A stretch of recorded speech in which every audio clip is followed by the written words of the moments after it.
धन्यवाद धन्यवाद धन्यवाद धन्यवाद धन्यवाद। Hallelujah hallelujah hallelujah. वो यीशु महान सब शक्तिमान परमेश्वर तेरा धन्यवाद करते हैं आज के दिन के लिए, इस समय के लिए तेरे हाथों में सौंपते प्रभु जी।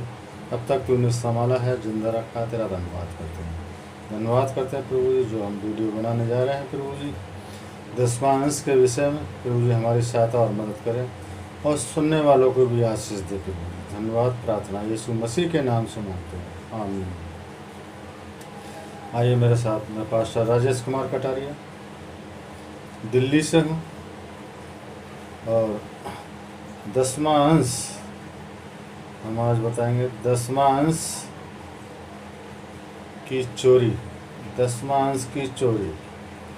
स्वेच्छा से दिया गया दान और 10वां अंश सुसमाचार की आय है।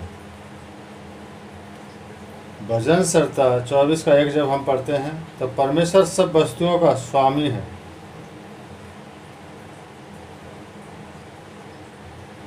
और व्यवस्था विवरण 8 का 18 जब हम पढ़ते हैं तो सारा धन संपत्ति परमेश्वर के पास है, पास से आता है। जितनी भी धन संपत्ति है परमेश्वर के पास से आती है। मत्ती की पुस्तक 25 का 14 में लिखा हुआ है, हम प्रभु की वस्तुओं के भंडारी हैं। लय व्यवस्था 27 का 32 कहता है, सभी वस्तुओं को 10 हिस्सों में बांटा जाता है। 10 हिस्सों में बांटा जाता है और 1/10वां हिस्सा परमेश्वर के द्वारा रखा जाता है। लय व्यवस्था 27 का 30 बोलता है, वह पवित्र है और वह मनुष्य के लिए नहीं है, क्योंकि जो 10वां हिस्सा है परमेश्वर का वो पवित्र है और वो मनुष्य के लिए नहीं है। मलाकी की पुस्तक 3 का 8,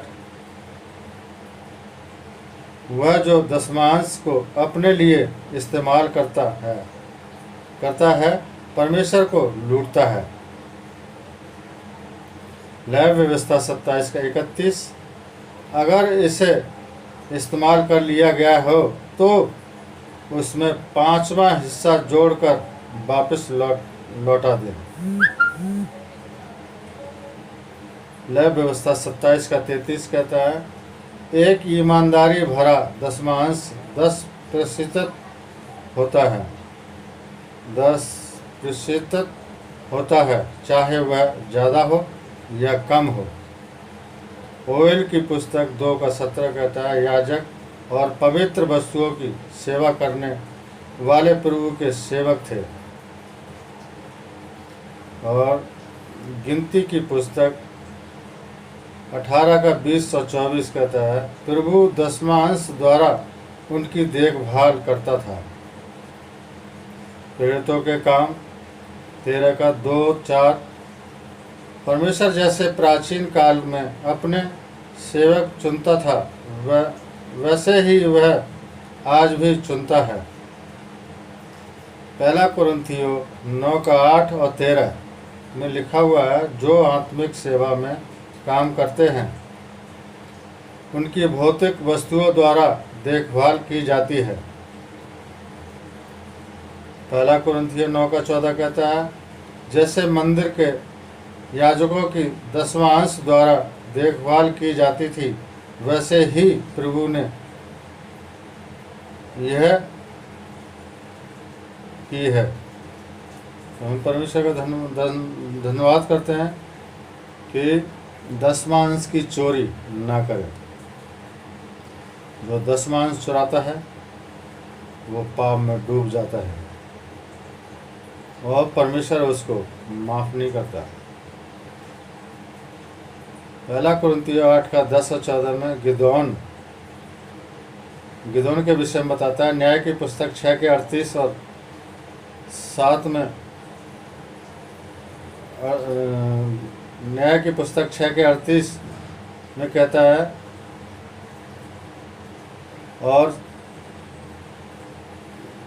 पहला कुरिन्थियों 7 के 1 में कहता है, हन्ना के विषय में कहता है। पहला शमूएल 1 का 19 के में भी कहता है, और सैमुअल, पहला सैमुअल 15:12 में भी कहता है दाऊद के विषय में, और पहला सैमुअल 17 और 20 में कहता है, और 29:11 में भी कहता है।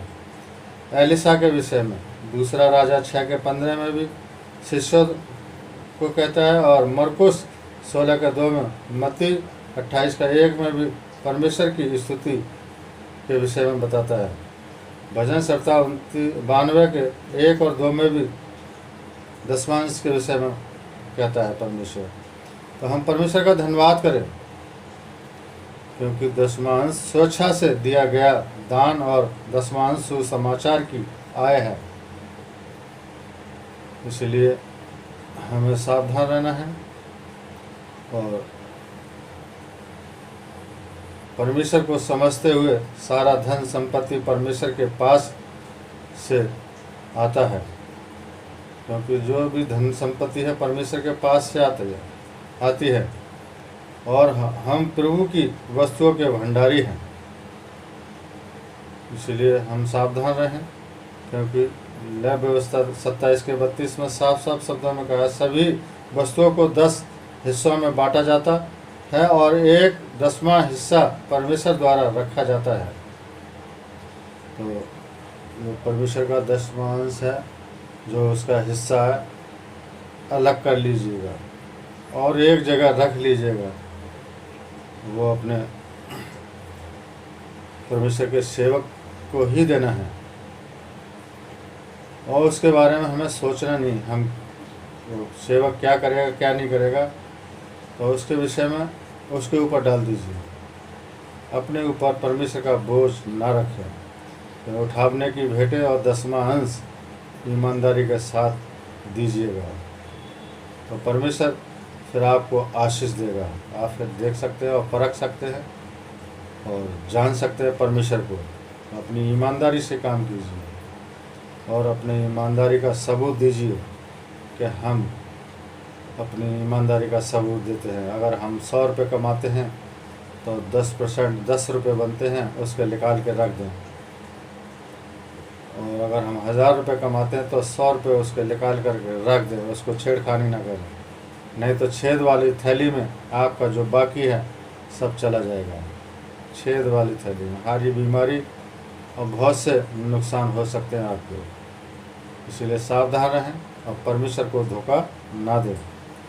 10वां अंश के विषय में मैंने आपको जो बताया है, और आयतें भी बताई हैं, वचन से भी बताया है, और आप सुने और समझें और अच्छे से अपना ईमानदारी के साथ परमेश्वर के साथ बर्ताव करें, और उसका 10वां अंश ईमानदारी के साथ पास्टर के लिए देते रहें, क्योंकि उसकी जिम्मेदारी उसकी है। वो किस तरीके से कहाँ इस्तेमाल करेगा उसका जवाब उसके पास है। आप पाप में ना पड़ें, आप संकटों में ना जाएं। सबको जय मसीह की। मैं परमेश्वर का धन्यवाद करता हूँ कि इस वीडियो को आप अच्छे से सुने और गहराई से समझें।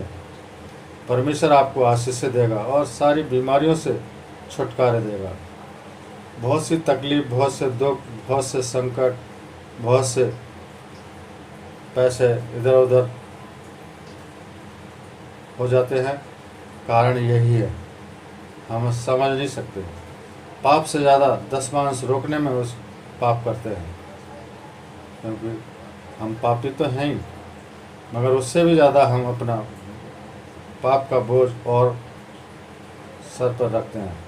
इसलिए हम अपने पाप को बोझ को परमेश्वर के चरणों में दें, यीशु मसीह को से गुनाहों की तौबा मांगें, और आज से ही आप सावधान रहें, तो प्रभु यीशु मसीह आपको चंगाई, छुटकारे और सभी बातों में आशीष करेगा, और बहुत से मार्ग में दर्शन कराएगा, और बहुत सी चीज़ें आपके लिए उपलब्ध करेगा।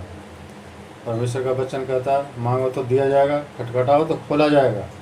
अरे खुलेगा जब, खटखटाओगे जब, खुलेगा जब, कि जब आप ईमानदारी से उसके आगे दंडवत है। और वीडियो अच्छा लगे तो शेयर और लाइक ज़रूर करें, और घंटी दबाना ना भूलें। सबको जय मसीह जय मसीह की। नमस्कार।